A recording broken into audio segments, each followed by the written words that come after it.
What's up, everybody? Jimmy Faluca reporting solo to answer the challenge of Nick Durst from Nick Knack News, member of our OWN page. Nick, your challenge is accepted. I promised you a WrestleMania card better than what they did without calling guys up from NXT, without pulling guys out of thin air, with taking the guys they have available to them. So, here you go.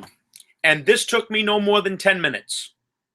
First of all, and I'm not doing this in match order, the only thing I could tell you for a fact is the last match is the WWE title match. Not the Universal title match, not the Undertaker's retirement. The main event's the WWE title match. So, I really don't have a lot of card structure here. So if you're looking for that, this ain't the video for you. I'm just giving you a list of the matches that I would have done for WrestleMania this year. First of all, for the SmackDown Women's title, I would have did Alexa Bliss versus Becky Lynch versus Mickie James in a three-way match. And honestly, with Alexa Bliss going in as the champion, honestly, I'm kind of torn because I feel if you put the belt on Mickie James, you're continuing the problem that they've had in the past, which is pushing the older talent over the young talent. But then again, at the same time, Becky Lynch already had the title. So maybe in a way, I would have never, if I could completely retcon it, I would have never put the belt on her and she would have got it the first time here. But that's neither here nor there. That's one match I definitely would have did. The second match I would have did was Charlotte defending the title versus Sasha Banks versus Bayley. For the simple fact of, I would have never beaten Charlotte at Fastlane. I felt that was dumb. I felt it was ridiculous. Because if you're going to have her have this undefeated streak, and you're only 1 month away from WrestleMania, why would you not wait that extra month to do it on the big stage? It's ridiculous. Because now she doesn't have an undefeated streak, so when she wins on pay-per-view no more, that specialness isn't there. So what I would have did it for never put the belt on Bayley to begin with. She would have got it the first time ever at WrestleMania because it has more meaning. Signature victories at Big Four pay-per-views has shown to do great things for talent, especially when they're booked correctly. So I would have never took the belt off Charlotte. I would have had Bayley and Sasha Banks going at each other for that, number one contender spot. At Fastlane, those two would have been facing each other, and Charlotte would have took the night off, and she would have been watching. And what happens is they do a double pin or a double DQ, so then it becomes a three-way, and Bayley pins Charlotte to win the title. Place would have went nuts. I think it would have been great. For the SmackDown tag titles, unfortunately on SmackDown, they don't have that many good tag teams. They have American Alpha, who I love, and they have the Usos, who I think are really good. And I think in their current incarnation, they're really, really good. So to spice things up for them, I would have just put them in a 2 out of 3 falls match. And if you give them time, they can deliver. The Usos are very good workers. They don't get enough credit for how good they are. And I don't have to tell you guys what I think of American Alpha. See, now, if I was allowed to take from NXT, I would have put the Revival in there, and the Revival would have been the ones coming away with the straps. But since I can't, I'll take the Alphas, I'll take the Usos, and I'll put them in the ring with each other, and I'll let them do their job, which is perform. And I have no doubt they would have did great. For Raw, I would have did the Club defending their tag titles against the New Day and against Enzo and Cass. But I would have had the Club retain because you got to start fixing the damage you've done to them, because they were so worried about having New Day break Demolition's record, which I had no problem with, mind you. They sacrificed the Club too many times, and it was dumb and it was stupid, because if they ever had the sense to put Finn Balor with them, that doesn't undo all the damage. If anything, it associates Finn Balor with 2 job guys. So I would have never jobbed them out as much as they did. That's that. Now, the next match I had on here was the Andre the Giant Memorial Battle Royal. And I personally would have had, there were 1 or 2 guys that I had winning this. I would have either, if it was a SmackDown guy, it would have been Apollo Crews. But I also felt that there was this other guy that we're forgetting about that we, now that he's been beat, not being showcased as well, he's now like everybody else, which is a shame because he has gotten better. Even though I really don't care that much for him, I have no shame in admitting he has improved, and that's Braun Strowman. So take your pick, flip a coin if you gotta, and that's one of those 2 guys. If I had to pick one, I would say Apollo Crews, but how they would probably have done it, if it's between those 2, they would have went with Braun Strowman, and I would have had no problem with that. The next match I would have done is Cesaro versus Sheamus. They never had a definitive finish to their rivalry. WrestleMania is the stage where I would have ended it, and I would put Cesaro over. Sheamus is in the spot he's in. Cesaro, I think, has more depth and he can go places. If they book him right, he can go places. There's no doubt in my mind. The next match I would have done is a brand supremacy match. One-on-one. You take one guy from Raw and one guy from SmackDown. Now, Sami Zayn does not encapsulate what Raw is, but I think he can. And who better encapsulates SmackDown than The Miz? There is nobody. Aside from maybe AJ Styles, who we'll get to later. Now, in this match, what I would have did was I would have had Maurice. The second she gets down there, she tugs on Sammy's boot. The referee says, hit the bricks, bitch. And it's just The Miz, and it's just Sami Zayn. And I would have put The Miz over clean. As much as I hate to do that to Sami Zayn, Sami Zayn is a good worker. I don't care what OTRS Central says. I don't care what anybody, I don't care what fucking Vince Russo says. Sami Zayn knows how to work a crowd. He knows how to wrestle. He proved that in NXT. If you need an example of how Sami Zayn knows how to do storytelling, just watch his match with Neville. Watch his matches with Kevin Owens in NXT. You know, I say it all the time. Sami Zayn could be that Daniel Bryan type character to where he's an underdog and the people get behind him. But they have to be careful not to beat him too many times, which they have done.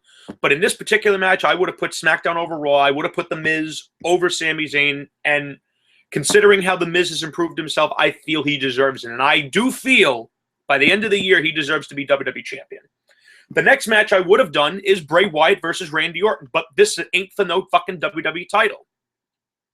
Because considering that you knew they were going to have Cena tie Ric Flair's record, why take the belt off him if you just did something that momentous? If you're going to go there and you're going to have Cena tie the greatest champion of all time, yes, Flair is the greatest champion of all time as far as I'm concerned. Why would you have him lose the belt 2 weeks later? That's fucking retarded, and it's a waste of what AJ Styles has done. It's ridiculous. So, in the Elimination Chamber, what I would have did was I would have substituted AJ Styles for Randy Orton. We'll get to that later. But in the Chamber, I would have had Randy Orton turn his back on Bray Wyatt after getting beat, and he would RKO Bray Wyatt, and John Cena would score the winning fall on Bray Wyatt in the Elimination Chamber. Relax. Don't come at me with the pitchforks yet. Believe me, I'm just as big a Bray Wyatt fan as anyone. But what I would do is, at WrestleMania, I would have still did what Orton did with burning the compound, but I would have Randy Orton realize you just lit a fire not only on the Wyatt compound, you just lit a fire under Bray Wyatt's ass. And now he's pissed. And at WrestleMania, I would just have Bray Wyatt fight Randy Orton and beat him. No interference from Sister Abigail. No interference from Luke Harper, Eric Rowan, or anyone else in a sheep mask. Bray Wyatt needs to have momentum. And no, just putting a belt on him doesn't solve that. Because if they take it from him at Mania, then you just wasted everybody's time. So in a one-on-one match, not for the WWE title, I would have had Bray Wyatt versus Randy Orton, and Bray Wyatt beats him. You accomplish two things there. You don't waste the Rumble on Orton, and you give Bray Wyatt the WrestleMania win that he so fucking badly needs. I don't care how anyone tries to spin it. He's lost, let's see, he's lost to Cena. He lost to The Undertaker. He got made to look like a fool last year. You got to give him something. I mean, come on now. The next match I would have done is for the United States Championship, would be the champion Roman Reigns defending his title against Samoa Joe. Now, I would have never took the U.S. belt off of Roman Reigns. Never would have. He would not be in a top 2, 3, or 4 match at WrestleMania. I'm sorry, you're a babyface that the fans hate, and you flunked a drug test. You don't belong in a marquee spot after that because you have to send the fucking message. Not only that, he's not over.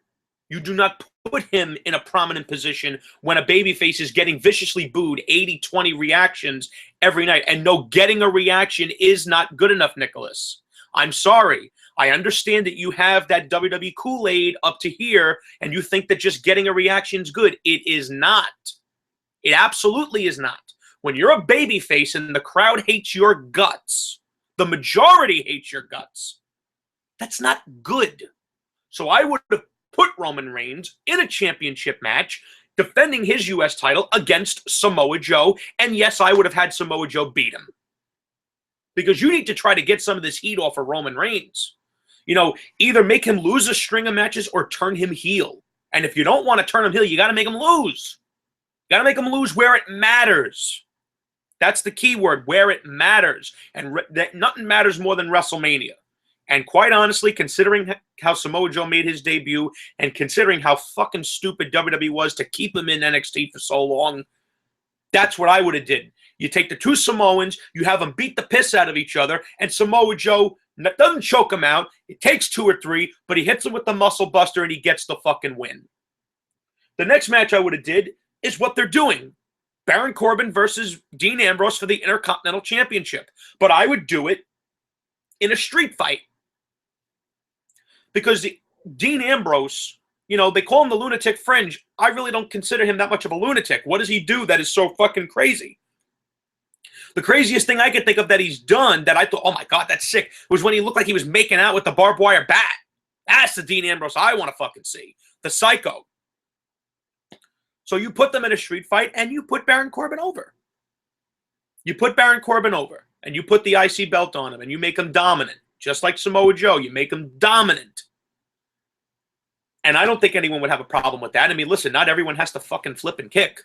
Baron Corbin's definitely much better than what he was when he was down in NXT. He's definitely improved. No one can say he hasn't. And you're seeing that that's consistent. Guys like Roman Reigns have gotten better in the ring. Guys like The Miz have gotten better in the ring. Baron Corbin's gotten better. That's a great thing to see. And you got to reward things like that.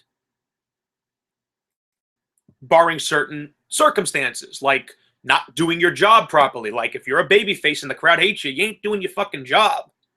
If you're a villain and the crowd likes you, you're not doing your job. It's that simple. The next match I would have done, which is what they're doing, Triple H versus Seth Rollins in a non-sanctioned fight.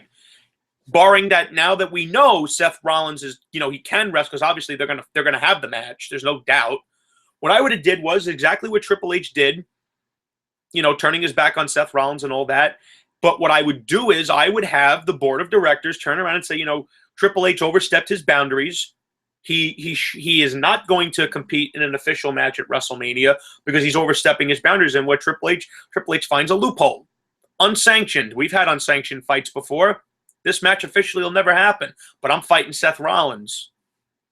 And Seth Rollins fights Triple H and hits him with the Phoenix Splash and beats him.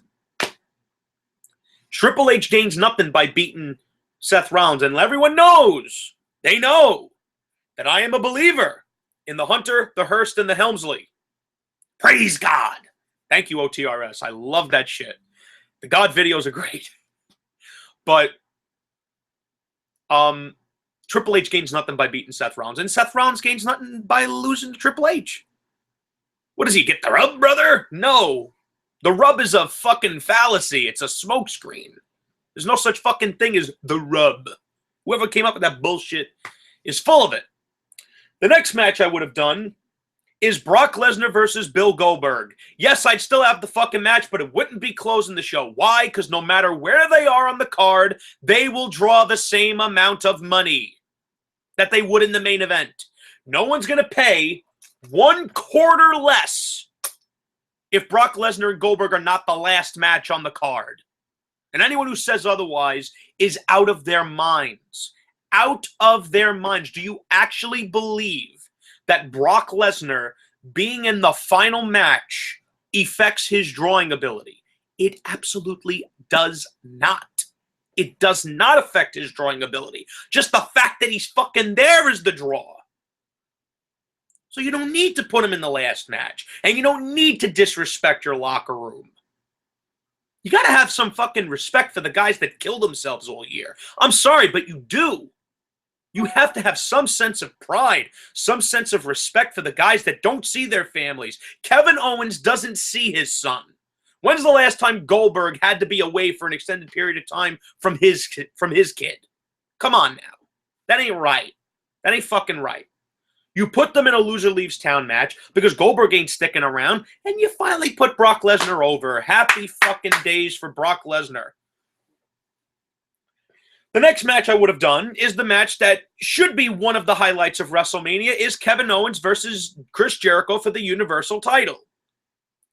Because what I would have done is I would have never put Kevin Owens against Goldberg. That was dumb as shit. Because the only time Goldberg should fucking lose, considering the way you fucking booked him, is when he loses to Brock. And that's it. So I would have still had Kevin Owens after the whole Roman Reigns fiasco. You know, Kevin Owens has beat everyone in his path. I don't need you anymore, Chris. And he does exactly what he did at the Festival of Friendship. He just fucking annihilates him. And now Kevin Owens is back to where he should have been from the fucking beginning of his championship reign. Exactly like he was in NXT. Credible, a threat. He wins on his own. And that's that. The best villains are credible. And that's why Kevin Owens, as a champion, sucked. Because he had zero credibility. Not every champion should be a chicken shit. I'm sorry, but they shouldn't. You look at the way Kevin Owens was booked as the NXT champion, and you look at the way he was booked as Universal champion, it is night and day. There is no question about it. And I would have Chris Jericho do the fucking job. Sorry. Chris Jericho gains nothing from taking the belt off Kevin Owens. He gains nothing. And you have to give these guys signature victories at major events. Because those are the things that stand out in their careers. That's what builds credibility. That's what builds a draw. You got to do it at some point. And you can't wait for the legends to fucking retire. Because if you wait until then to start featuring the lesser established talents, they may not be worth a fucking dime by the time you try. But then it's their fault. Who's got the pencil in their hand? Because it certainly ain't Kevin Owens.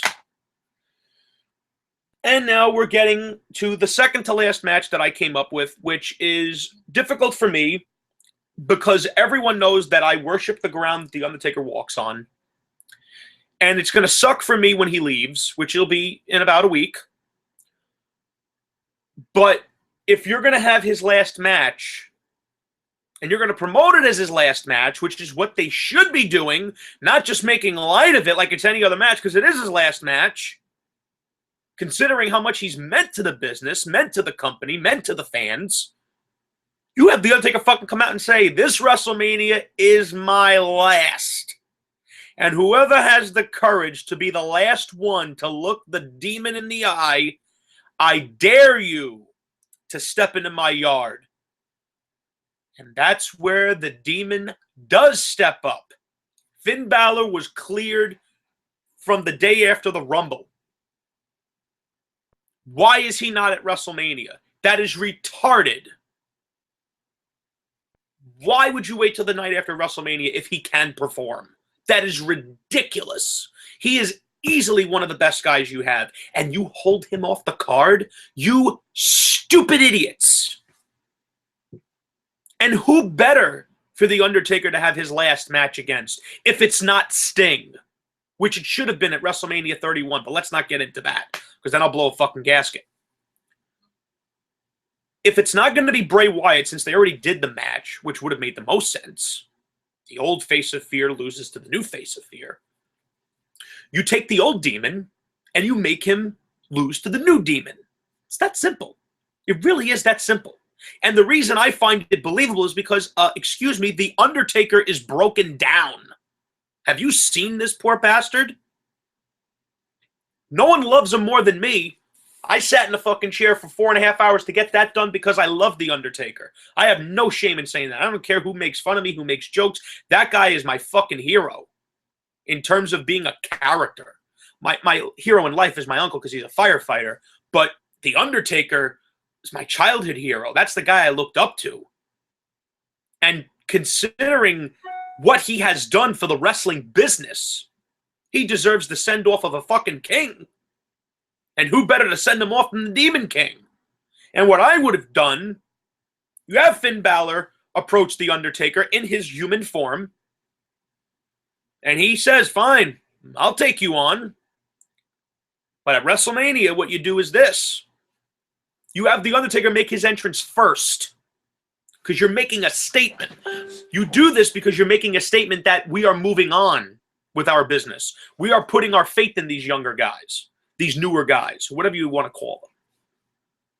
Undertaker makes his entrance first, and I hope and pray that for his last match he wears the gray gloves and the tie and the leg warmers, because I feel the same way Paul Bear feels, that the last thing you see should be the first thing you saw. Could you imagine Taker showing up in his original attire? Place would fucking lose it. I know I would lose it. Just the image of him in that tie, the hat, the coat, the gloves, the leg warmers, the boot covers, whatever the fuck they're called. You have Taker make that entrance, and the fans no doubt would give him a rounding applause. And then the heartbeat, and then the demon entrance. And what you do is you have The Undertaker show that he is intrigued because he's finally facing someone who can match him in terms of a majestic entrance. Name another guy that's got an entrance like Finn Balor, except for maybe Bray. This is demonic. This is cool shit. And you have The Undertaker show that he's impressed. Oh, somebody else gets it. The art of the entrance, the art of getting in someone's head. And I'm sorry, I don't care if it's 2 or 3 or 4 or 5. You have Finn Balor fucking beat him with the coup de grace. And he helps The Undertaker to his feet. Taker, you know, if he likes him, have him shake his hand. If he doesn't, just have him help him to his feet and leave. Which I'm sure Taker probably don't have a problem with the kid. And you give The Undertaker a moment to soak it in, look at the fans, do whatever it is that he has to do. And that's it. You know, it's going to be a sad day for me when that guy retires, because you ain't ever going to see another Undertaker. You're never going to see one. He's once in a lifetime. And that's why, to me, he belongs on that Mount Rushmore of wrestling. Ric Flair, Stone Cold, much as I love Flair, Hulk Hogan, Stone Cold, The Rock, Undertaker. How's he not on there?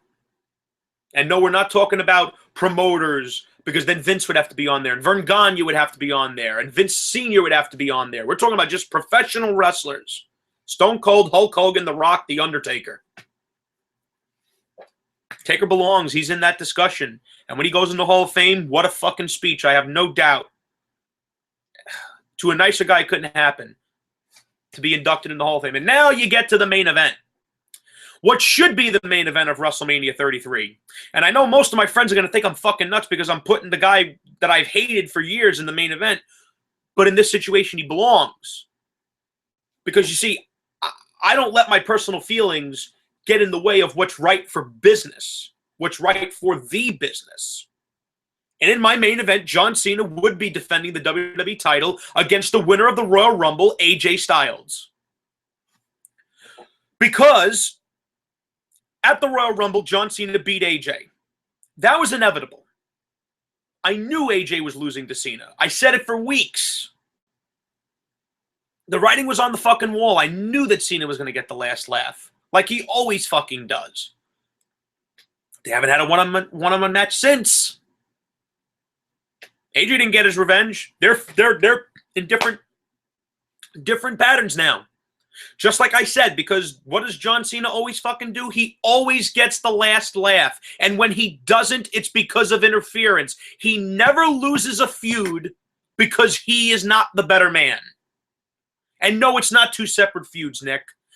John Cena and AJ Styles fought from Money in the Bank to the Royal Rumble, and John Cena does what he always does, win. Why? Did John Cena become a bigger star as a result? Did AJ Styles become a bigger star as a result? No. It benefited nobody. And the proof is in the pudding, because Cena ended up losing the belt the month after. Not even 2 weeks later. Retarded. So I would have kept the belt on fucking Cena. But at number 30, instead of the most hated man in wrestling, I would have put AJ Styles.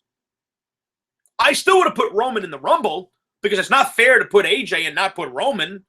Take one of the fucking job guys out and throw Roman in there, because he wants another shot. But then at number 30, you put AJ in there.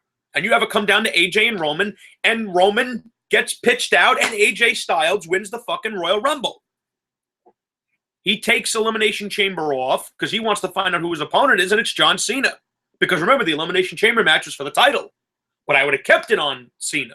I would have had Orton in there instead of Styles and have Orton turn his back on Bray there. And Bray is the one that eats the pinfall in the chamber, and Cena versus Styles is your main event. However, what you do is you have AJ Styles go to Daniel Bryan and go to Shane McMahon and say, listen, I won the Royal Rumble and I'm facing John Cena. I don't think you guys understand how much I hate his guts. I hate what he stands for. I hate everything about him. I'm fighting him for the title at WrestleMania. We need something more. I don't want to have to be held responsible for what I do to him. I don't want some referee disqualify me. And then you have John Cena do what he does, play the tough guy and have him turn and say, you know something, for once, AJ and I agree. I don't want some referee stopping me from when I'm whipping this kid's ass and sending him back to the Indies where he belongs. And what you do is you have Daniel Bryan and Shane McMahon say, fine, you guys want an environment where there are no rules, where there's only bloodshed, where there's only pain, where there's only hurt? Fine, the two of you are going to fight each other at WrestleMania inside Hell in the Cell. Now, why would I say Hell in the Cell? Because what is Hell in a Cell designed for? Hell in a Cell is designed to end rivalries, to finish things. This rivalry's been going on theoretically since Money in the Bank. That's a long fucking time. Now it's WrestleMania. It's payoff time. It's time to finish this. It's been months. How many matches have they had? Several. Their rivalry warrants a Hell in a Cell match. More than what they do these days where it's October, so it's time to bring the cell down, and whoever's feuding at that time, throw them in there. Kevin Owens and Seth Rollins didn't warrant a Hell in a Cell match. They were only feuding for a month. And you put them in the fucking cell. John Cena and AJ Styles, they belong in the cell because these two fucking guys hate each other. They've been fighting each other, beating each other for months. And they beat each other clean one time apiece. AJ beat him clean at SummerSlam. Cena beat him clean at the Royal Rumble. It is time for the rubber match, and it's in the main event of WrestleMania where it belongs, in the type of match that it belongs, Hell in the Cell. And I can't claim credit for all that because Travis, who's on the page with us, how's it going, buddy? Hope you're doing well. Travis and I came up with that. And at the very end, AJ Styles pins John Cena 1, 2, 3, and he becomes the WWE champion for the second time, and he wins the main event of WrestleMania. And at the end of the match, when the cell raises up, AJ Styles and Cena are pulling themselves to their feet with each other.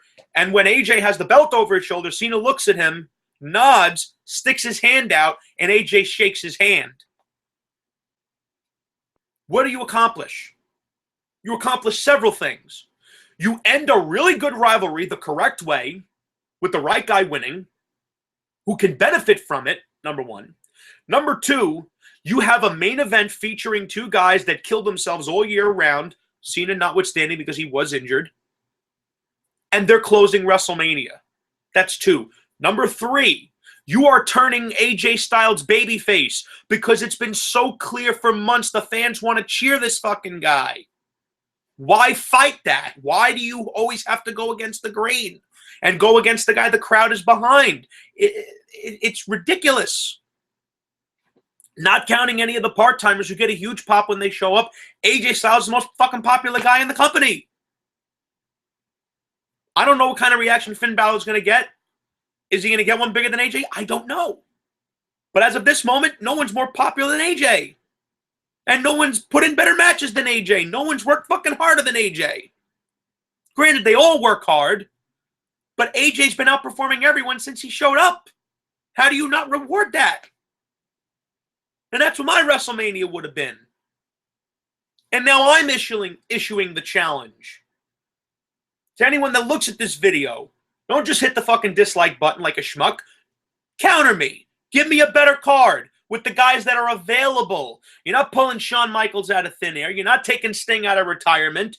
You're not pulling Nakamura or friggin' Revival from NXT.